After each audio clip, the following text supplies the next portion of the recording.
हमारे देश के जितनी भी सरकारें हैं उन्होंने एससी आयोग बना रखा है और हमने राजेंद्रपाल गौतम साहब से भी बहुत निवेदन किया कि भाई एससी आयोग तो बनवाओ आप हमारे समाज के मंत्री, क्योंकि वो हमारे समता सेंट्रल के कमांडर थे, वो जनरल सेक्रेटरी थे, हमारे महासंघ का भी सहयोगी साथी थे। तो हमने उनसे कहा एससी आयोग तो बनना चाहिए, वो नहीं बन पाया।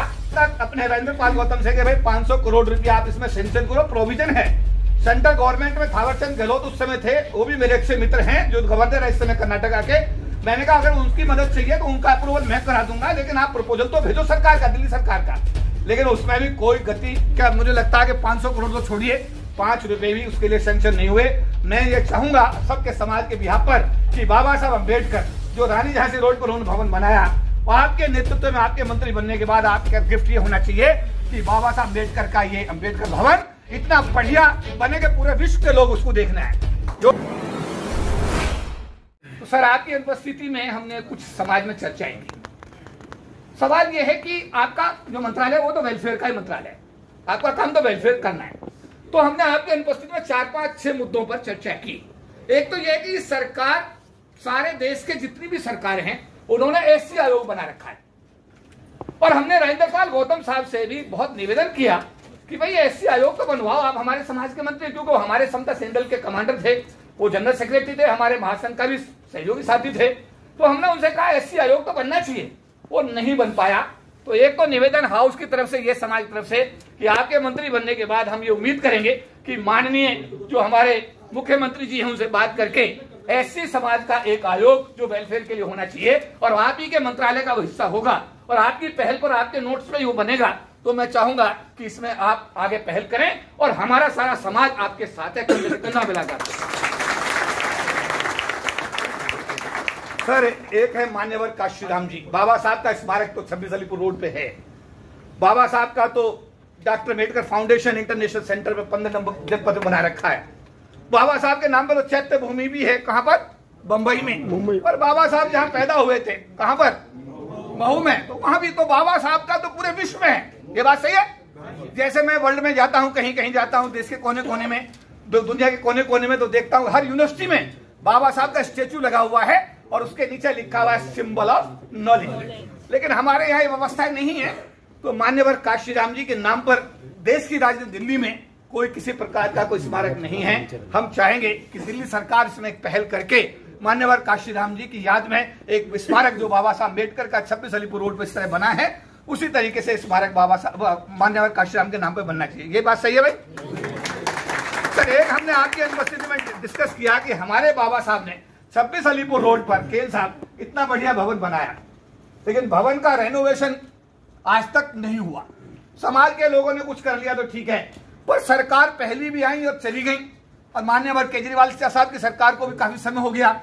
हमने उसे कहा था अपने राजेंद्रपाल गौतम से कि भाई 500 करोड़ रुपया आप इसमें सेंक्शन करो, प्रोविजन है। सेंट्रल गवर्नमेंट में थावरचंद गहलोत उस समय थे, वो भी मेरे अच्छे मित्र हैं जो गवर्नर है इस समय कर्नाटका के। मैंने कहा अगर उनकी मदद चाहिए तो उनका अप्रूवल मैं करा दूंगा, लेकिन आप प्रपोजल तो भेजो सरकार का, दिल्ली सरकार का। लेकिन उसमें भी कोई गति, क्या मुझे लगता है कि 500 करोड़ तो छोड़िए, 5 रुपए भी उसके लिए सैंक्शन नहीं हुए। मैं ये चाहूंगा सबके समाज के बिहाफ पर कि बाबा साहब अम्बेडकर जो रानी झांसी रोड पर उन्होंने भवन बनाया, और आपके नेतृत्व में आपके मंत्री बनने के बाद आपका गिफ्ट ये होना चाहिए कि बाबा साहब अम्बेडकर का ये अम्बेडकर भवन इतना बढ़िया बने के पूरे विश्व के लोग उसको देखना है। जोरदार ताली। सर तीसरा हमारा एक पॉइंट ये था कि जो हमारे कॉन्ट्रेक्चुअल लेबर्स हैं, यानी कि जो अनुबंध पे काम कर रहे हैं, उनकी संख्या करीब 25 लाख के आसपास दिल्ली में बताई जा रही है। और उनमें मैक्सिमम लोग शेड्यूल कास्ट के, शेड्यूल टाइप्स के लोग, शेड्यूल टाइप तो नहीं पर शेड्यूल कास्ट के लोग तो मैक्सिमम है ही। तो इनके लिए ये डिमांड पहले भी की थी, चीफ मिनिस्टर से हम भी मिले थे और हमने उनसे भी खुद भी कहा था कि साहब इनको रेगुलाइज आप करिए। उन्होंने कहा था मैं इन्हें करूंगा, वो अभी तक नहीं हो पाया है। अगर ये काम होता है तो समाज के लिए मैंने कहा ये वरदान साबित होगा। जब हम लोग फाइनेंस सेक्टर में लड़ाई लड़ रहे थे, चिदम्बरम साहब हमारे फाइनेंस मिनिस्टर थे, तो जो पार्ट टाइम स्वीपर थे सरकारी विभाग, यानी 27 नेशनलाइज बैंक, LIC और GIC, तो हमने कहा इन्हें फुल टाइम करो। ये 2 घंटे काम करते हैं बेचारे और 4 घंटे सीडीओ बैठे रहते हैं। इनके बच्चे खराब हो रहे हैं, उनको कुछ नहीं मिलता। तो बड़ी खुशी की बात यह है कि 6 साल की लंबी कवायद के बाद देश के जो भी पार्ट टाइम स्वीपर्स थे फाइनेंशियल सेक्टर में, यानी कि नेशनलाइज बैंक, LIC और GIC में, वो सारे के सारे 1.5 लाख लोगों को ये महासंघ फुल टाइम करा करके बाबू बनाने में कामयाब हुआ और आज उनके घरों में रोशनी आई। अरे बात सही नैनवा जी, सही बात है भाई ब्रज भाई, ठीक है। पूरे देश के नेशनल बैंक 1.5 लाख लोगों को फायदा हुआ। हालांकि इसमें बड़ी रुकावटें भी आई। एक आरपी सिंह थे, पंजाब सिंध बैंक के चेयरमैन आईएएस थे, उन्होंने कहा मैं इन्हें कर तो दूंगा फुल टाइम, लेकिन मुझे बैंक बंद करना पड़ेगा। तो वो चिदम्बरम ने ऑर्डर वापस ले लिया।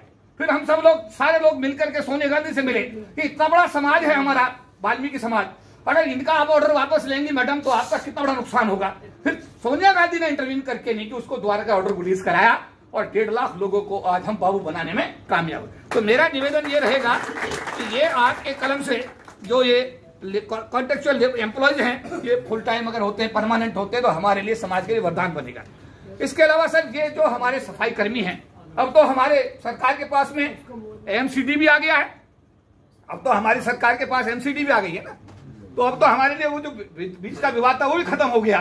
तो हम ये जो हमारे सफाई कर्मी समाज के लोग हैं, उनको कई बार नौकरी नहीं, पैसा नहीं मिलता, उनको वेतन नहीं मिलता। तो हमारा है कि इसमें एक ऐसा सिस्टम डेवलप हो जिससे उन बेचारों को जो काम करते हैं, और ऐसा काम करते कोई दूसरा कर भी नहीं सकता, तो उनका पैसा तो उनको टाइम पर मिलना चाहिए। जोरदार ताली बजाइए इस बार। सर, एक हमारे समाज में जहां भी हम खड़े होते हैं एक चर्चा होती है, और ये राजेंद्रपाल गौतम से भी हमारी चर्चा, और एक दिन हमने चीफ मिनिस्टर साहब से भी बात कही। एक दिन हमने संजय सिंह भी यहाँ पर अनेकों बार इंटरव्यू करने के लिए, संजय सिंह जी और गुप्ता जी और ये अपने मान साहब जो सीएम बने, ये भी, इनका इंटरव्यू भी कितनी बार इस ऑफिस में हुआ, कितनी बार वो आते रहे। हम लोग से कहा यार तुम एक बार बताओ, वोट तो तुम्हें हमारा समाज दे रहा है, एससी भी दे रहा है, एसटी भी दे रहा है, और ओबीसी भी दे रहा है, और रिक्शे वाला दे रहा है, ऑटो रिक्शे वाले भी दे रहा है। जब राज्यसभा बनाने का नंबर आता है तुम्हें ना कोई एससी दिखता, ना एसटी दिखता, ना ओबीसी दिखता है, तो गलत बात है। तो भैया ऐसा है कि जब हम वोट दे रहे हैं आपको और हमारी वोट से तुम सरकार बना रहे हो, तो तुम्हारे समाज के तो लोग, अरे केजरीवाल परिवार की बात करें, पूरे देश में 2 लाख आदमी नहीं केजरीवाल, तो हमारे वोट से सरकार अगर चल रही है, तो राज्यसभा में आने वाले दिनों में हमारे समाज के लोगों को भी आम आदमी पार्टी को रिप्रेजेंटेशन, सहमत हो आप लोग? नहीं? अच्छा, एससी एसटी समाज के डेवलपमेंट पे होना चाहिए, ये सही बात है? अरे सही है गलत है? मैं यहाँ एक बात कोट करूंगा, क्योंकि मैं भी इस समय सरकार की नौकरी से इस्तीफा देकर के एक राजनीतिक पार्टी का राष्ट्रीय महासचिव हूं, जिसका नाम राष्ट्रीय लोकदल है। मेरे राष्ट्रीय अध्यक्ष ने सभी अपने एमएलएस को चिट्ठी लिखी कि जो आपकी विधायक निधि है उसका 35% purely schedule caste, schedule tribe के डेवलपमेंट में खर्च करके उसकी रिपोर्ट मुझे देनी है। ये एक बड़ा डेवलपमेंट उन्होंने किया। 35% जो आपकी निधि है उसका एससी एसटी पे खर्च करेंगे, उसका रिपोर्ट मुझे देंगे, और उसका मॉनिटर करने की, मैं राष्ट्रीय महासचिव होने के नाते सारे विधायकों के ऊपर मॉनिटर करने की जिम्मेदारी भी मुझे दे दी। आप मॉनिटर करेंगे 14 साल। तो मेरा कहने का मतलब, हमें तो अपने समाज का डेवलपमेंट करना है जी। भाई सही है गलत है? हमारा समाज मजबूत होगा। आज ये समाज मजबूत है, तो आज यहाँ पर हम सब लोग बैठे हुए हैं। तो ये 7 मांगे हम लोगों ने ये बनाई थी, और मैं चाहूंगा कि ये बात आप माननीय हमारे जो सीएम साहब हैं, यानी अरविंद केजरीवाल साहब, क्योंकि हेड तो पार्टी के वही हैं, ये उनके नाम और आपके नाम दोनों के नाम है। ये मैं आप सबके बिहाफ पर माननीय मंत्री जी को हैंड ओवर कर दूं अगर आप कहें तो।